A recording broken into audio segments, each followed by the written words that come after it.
Hoje o nosso tema vai ser realidade virtual e realidade aumentada, como elas estão transformando as indústrias para a COP30. Meu parceiro desse quadro, Vitor Alves, já por aqui, presidente do Conselho da Associação de Inovação e Tecnologia do Pará. Tudo bem, Vitor? Bom dia, bem-vindo. Tudo ótimo. É sempre bacana te encontrar, gente. Quem está ouvindo a CBN, se puder agora acessar a nossa live no youtube.com/CBN Amazônia, a gente só tem a bandeira do Pará na nossa bancada aqui na CBN, tá, gente? Orgulho de ser paraense, hein? Vamos lá agora também. Apresenta pra gente o nosso convidado de hoje, Vitor. Hoje eu tô orgulhoso de trazer o Ítalo, que é da Ludus Studio, e ele conhece desde os jogos até a indústria de alta potência aqui da nossa região. Bom dia, Prazer. Ítalo, bem-vindo. Obrigado. Bom dia para você. Bom, primeiro apresenta pra gente a Ludus, né? Esse nosso quadro aqui, gente, a nossa proposta é mergulhar realmente nesse ecossistema de inovação e apresentar as startups, né? Então, toda terça-feira a gente tem um case por aqui bem interessante para todo mundo conhecer. Por favor, apresente a Ludus pra gente, Ítalo. Certo. A Ludus, ela surgiu muito dessa área de jogos, né? Como um start da Ludus. O meu sonho foi desenvolver jogos. Só que aí a gente percebeu que tinha outras oportunidades de aplicar essa tecnologia, e a gente começou a ir para a área naval, fazer simulações, a gente partiu também para a área de mineração, né, que é dos nossos grandes fortes, é a área de mineração, fazer simulações para a indústria, treinamento. Então a Ludus se especializou muito nisso, criação de tecnologias imersivas, né, utilizando realidade virtual, realidade aumentada, jogos digitais também para a área de indústria. Então a gente realmente entrou de cabeça nesse segmento, né? O que é legal é que eu já vi o Ítalo e o Kelson, o pessoal apelido lá do Kenan e Kelson, lá na Açaí Valley, e o que é legal é que eles desenvolvem, inclusive para o turismo. Então você pode fazer caminhadas, pode fazer trilhas, você pode conhecer os animais da floresta amazônica, e o que é bacana, dá para interagir com o ambiente, né? Então, o pessoal, a gente tem uns vídeos do pessoal tentando brincar com as onças, sabe? Brincar com os pássaros. É bem legal, acho que vale a pena qualquer dia a gente fazer uma brincadeira dessa aqui, trazer o pessoal pra Aliás, ver. que com esses óculos a gente fica realmente meio assim, né? A gente quer brincar com as coisas, fica assim, todo mundo, para quem não sabe, né? A gente tá usando óculos de realidade aumentada e virtual. Bom, mas como que de fato agora essa tecnologia que você sempre, né, sonhou e conseguiu construir tá funcionando nas indústrias já? Legal. Vou dar um exemplo da área de mineração. A gente trabalha muito na parte de treinamento, por exemplo, segurança de trabalho, por exemplo, segurança de trabalho, a gente consegue colocar a pessoa num trabalho em altura, e aí ela tem a sensação realmente de estar num espaço que ela tem um risco real, né? Então ela consegue realmente ter um aprendizado mais forte. Isso é um exemplo. Outro exemplo que a gente trabalha é justamente a parte de simulação preditiva, de análise de dados. Então a gente consegue ver, por exemplo, medir a produtividade de uma oficina, de uma área de manutenção. A gente consegue fazer, por exemplo, análise preditiva de dados de uma caldeira, se ela está prestes a explodir ou não, para poder trocar uma peça, trocar uma tubulação dela. Então a gente consegue trabalhar com softwares um pouco mais visuais nesse sentido, ou seja, a caldeira, a gente tem ali o ambiente de uma caldeira, um espaço confinado, a gente coloca o óculos de realidade virtual, aí a pessoa consegue realmente observar aquele ambiente, né? Então ela consegue diminuir o risco, a pessoa não visita mais aquele ambiente com tanta frequência, então ela diminui o risco de exposição ao perigo, né? Então, nesse sentido, a gente trabalha muito nessa área de indústria de mineração, mais para esse sentido. Agora, por exemplo, a área de construtora, a gente consegue colocar a realidade virtual num apartamento. A pessoa consegue visitar um apartamento modelo sem ela precisar estar no local. Então, isso é uma coisa bem bacana mesmo. É esse óculos que você tá aí na Isso, mão? esse daqui, Gente, para quem exatamente. tá na nossa live também, o Ítalo tá mostrando pra gente o óculos. Vitor, por favor. Eu queria, inclusive, que o pessoal entendesse, quem tá em casa ouvindo, quem tá no carro, quem tá Sim. ali entendendo o que é que tá acontecendo aqui.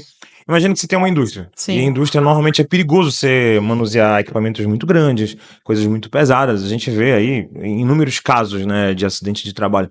Então, ao invés de você se expor a esse risco, você consegue aprender a manusear essas coisas sem de fato estar lá presente. Então você consegue, por exemplo, simular um ambiente fabril, um ambiente perigoso.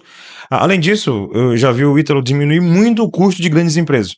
Porque você tem, por exemplo, um negócio complexo, que é a fabricação de algum produto, e você tem muitos passos. Tem que colocar daqui, levar para lá, botar um trator, etc. E como é que você simula isso para ver quais são os gaps? Então você consegue, inclusive, diminuir o custo das empresas por conta de simular antes e colocar na prática só o que já foi validado, né? Muito legal, bem Isso. interessante. E quanto tempo tem a startup? Olha, eu trabalho com esse tipo de tecnologia desde 2012, mas a startup em si ela foi fundada em 2020. 2020, no Isso. contexto de pandemia, Bem no início da pandemia. A pandemia parece que estourou em abril e a por gente aí. abriu em fevereiro. Então foi bem próximo ali. Heitor, e que tipo de tecnologia que foi lançada nos jogos e que vocês usam hoje, que o mercado está usando hoje, assim, por exemplo, a inteligência artificial, né? O pessoal olha, inteligência artificial, Sim. hype e tal, e a gente sabe que os jogos usam inteligência artificial desde quando eu era criança, assim, eu jogava GTA, o carro já andava sozinho, né? Você Isso. joga... Me explica um pouco por que as tecnologias chegam primeiro nos jogos, quais são essas tecnologias, a gente queria entender. E por que esse É. universo, né, primeiro enxerga essas possibilidades aí através da tecnologia? Bem legal essa Exatamente, é. pergunta. Legal. Os jogos, eles são uma área muito de entretenimento, né? Sim. Então, as pessoas elas exigem muito, sempre exigiram muito para poder elas suprirem, né, uma necessidade delas que elas gostam. Então, começou mesmo com a evolução dos chips gráficos. Então, quanto mais a gente ia evoluindo nessa parte de tecnologia com os jogos, mais se abria possibilidades para explorar outras áreas. Só que os jogos eles também implementavam muita inteligência artificial para poder criar os desafios, os inimigos dos jogos. Só que esse é um tipo de inteligência artificial, a gente tem vários tipos.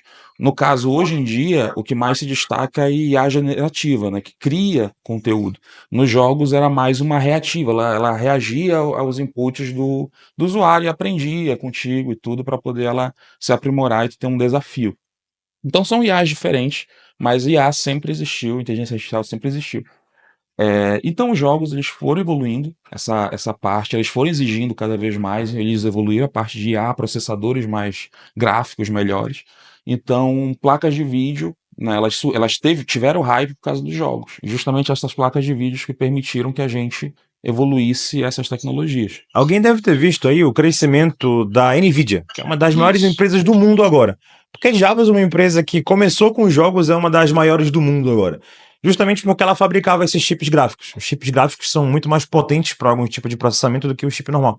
Então ela desenvolveu o chip gráfico que o pessoal aproveitou para inteligência artificial e hoje ela é meio que a empresa que vende picareta na era da inteligência artificial. O pessoal está procurando o ouro, que é a inteligência artificial, mas precisa da picareta para encontrar. E a picareta, no caso, esses chips gráficos da Nvidia. Isso. Então os jogos eles foram o lançador de muita coisa, inclusive inteligência artificial. Cara, eu queria perguntar sobre COP30. Por que o pessoal deveria estudar jogos? Por que o pessoal deveria estudar realidade virtual? E o que é que vocês estão preparando para a COP30 em termos de turismo, em termos de indústria? E o que é que o pessoal pode esperar para esse crescimento no ano que vem? Legal.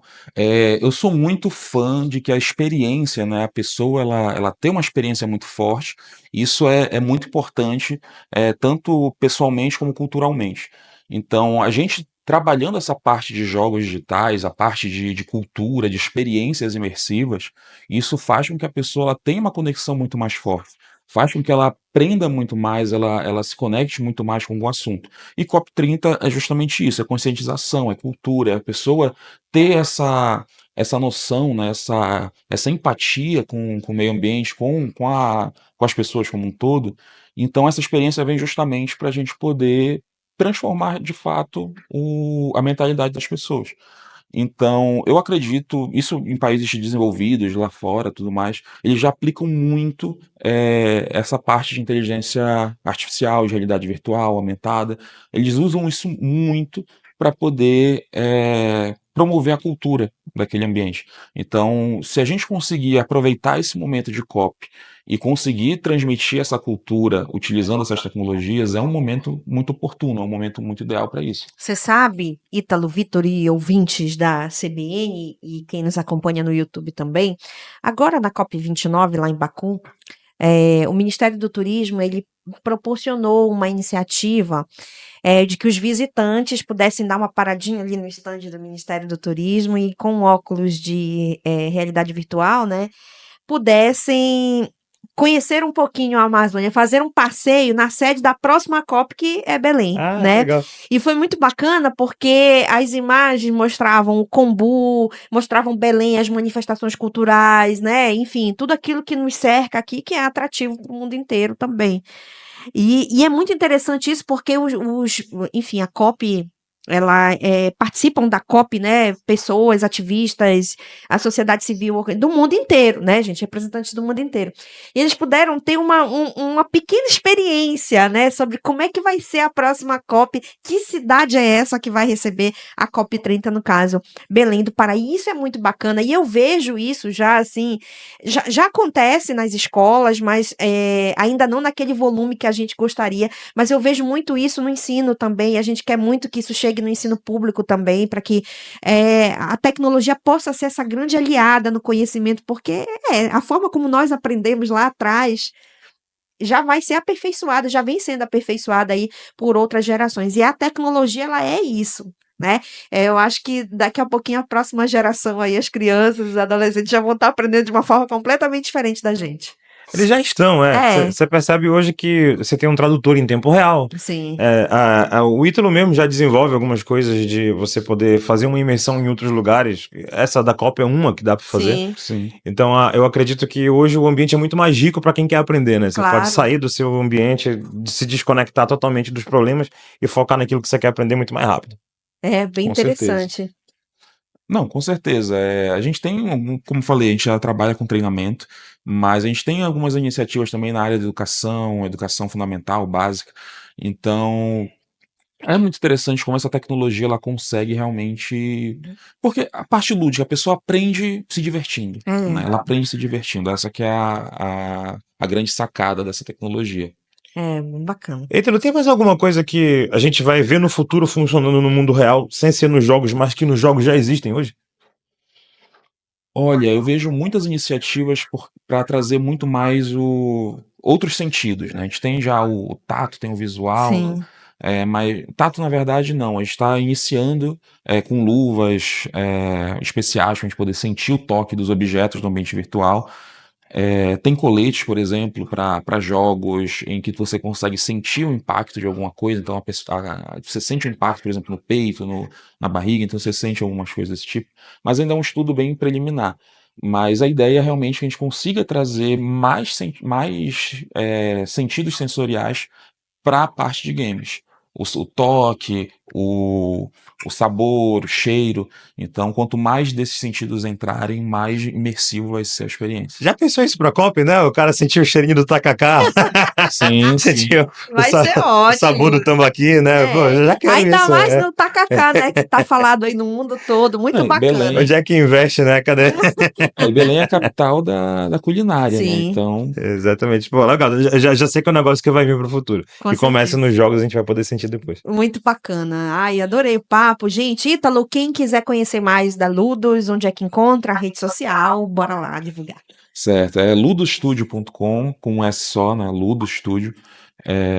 Esse é o site. E também as redes sociais, todas usando a mesma arroba. Muito bacana. Bacana nosso papo de hoje, né? Sempre legal a gente mergulhar, né? Conhecer esse universo das startups e tudo que tá vindo por aí. Eu digo para vocês o seguinte, não me assusta, mas eu fico realmente muito encantada com tudo que a tecnologia pode nos proporcionar, assim. É muito bacana a gente poder viver, né? Esse momento Sim, com tanta coisa chegando aí de conhecimento. A gente que é de tecnologia se impressiona de vez em quando. E não é tão, assim, difícil de se impressionar. Toda semana tem um negócio novo. E da nossa própria região mesmo. Pô, esse cara fez isso, que legal. A gente vai lá junto. E queria também pedir pro pessoal seguir o Açaí Valley, né? Por favor, claro. A gente teve aqui o Case na semana passada, que é o Encontro Nacional das Startups. Lá a Sim. gente teve para negócios, teve um monte de evento bacana. E a gente está sempre presente na comunidade. Quem quiser aprender mais sobre inovação e tecnologia, é só seguir o Açaí Valley e comparecer aos eventos. Vai ter uma conferência em breve. Pronto, certinho. Então, quero aqui agradecer ao nosso parceiro Vitor Alves, presidente do Conselho da Associação de Inovação de Tecnologia do Pará, e o Ítalo Freitas, da Ludus Studio, nosso Startup Case do programa CBN Startups de hoje. Muito obrigada, Ítalo. Bom Eu dia. que agradeço o convite. Bom dia. Sucesso. Obrigado. Obrigada, Vitor. Obrigado, Tati. Semana Bom dia. que vem Tamo estamos juntos de novo. Tamo junto.